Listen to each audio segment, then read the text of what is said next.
పెళ్ళం పిల్లల్ని నడపచేతగాక ఆడదాని మీద నింద వేసి వెళ్తా ఉంటారు. అంటే అదొకటే నీ ముఖానికి వచ్చేది, ఇంకొకటి ఏమి లేదు. ఇంకా అంటే నింద చెడుకోవడానికి చూడాలా, పిల్లల భవిష్యత్తు చూడాలా. వాడు బలుపుతో నీ మీద నింద వేసి తల ఎత్తుకొని పోతే నువ్వు గెలుపుతో వాడి తల దించుకునేలా చెయ్యాల. వాడు బలుపుతో కొడితే నువ్వు గెలుపుతో కొట్టాల. వాడికి ఇచ్చే గిఫ్ట్ అదే. కేసులని కోట్లని వాడిని ఏదో చేయడానికి పోతే మన పిల్లల భవిష్యత్తే పాడయ్యేది. వానికి విడాకులు ఇవ్వకుండా వాడు సస్తు బతికేలా బతకాల. మనము వాడు ఎందుకు వెళ్ళిపోయానా అలా ఎలా బతకాల, అదొకటే వానికి ఇచ్చే గిఫ్ట్.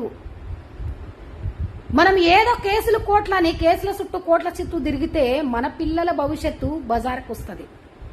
వాళ్ళకు ఆ టెన్షన్తో వాళ్ళు చదువుకోలేకపోతారు, వాళ్ళు దేని మీద మైండ్ పెట్టలేకపోతారు. అందుకే అన్ని వదిలేసుకొని మన పిల్లల మీద ఫోకస్ పెట్టి పిల్లలకు మంచి చదువు ఇస్తే అదే మన